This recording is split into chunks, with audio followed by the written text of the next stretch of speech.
आसंता 31 पर्यंत राज्य में प्रबलरू अति प्रबल वर्षा संभावना रही। घघडी सह पवन बहिबा नहीं पाणीपाग विभाग आकलन करिछि। सतर्क रहिबाकु आंचलिक पाणीपाग केन्द्र पक्षरु सतर्क सूचना जारी करा जायछि।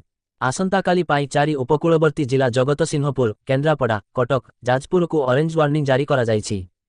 दक्षिण पश्चिम मौसुमी अग्रसर पाई पाग अनुकूल रहिछि बोली सूचना मिलिछि।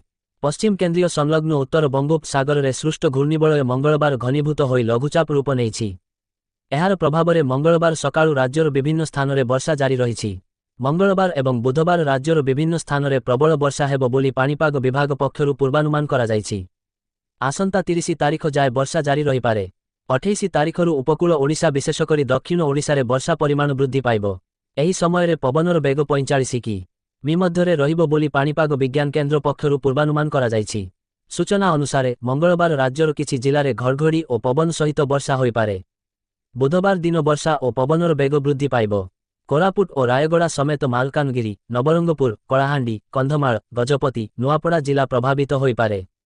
एही दिन उत्तर और आभ्यंतरीण ओडिशा रे वर्षा संभावना अछि। अन्यपक्षे मौसुमी वर्षा नहीं डीजी मृत्युंजय महापात्र बड़ सूचना देइछंती। जून मासरे अधिक वर्षा हेबा नहीं पूर्वानुमान करिछंती। 106% वर्षा हेबा नहीं पक्षरु पूर्वानुमान करा जायछि।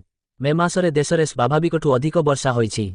उत्तर पूर्वांचल राज्य को छाड़ीदेले अन्य स्थान में अधिक वर्षा होइछि। केरल को 8 दिन आगुआ मौसुमी प्रवेश करिछि। दक्षिण भारत एवं महाराष्ट्र में मौसुमी पहुंची सारिछि। मौसुमी अग्रसर नहीं देश में पाग अनुकूल रहिथिबा डीजी सूचना देइछंती। मयूरभंज जिला करंजियारू।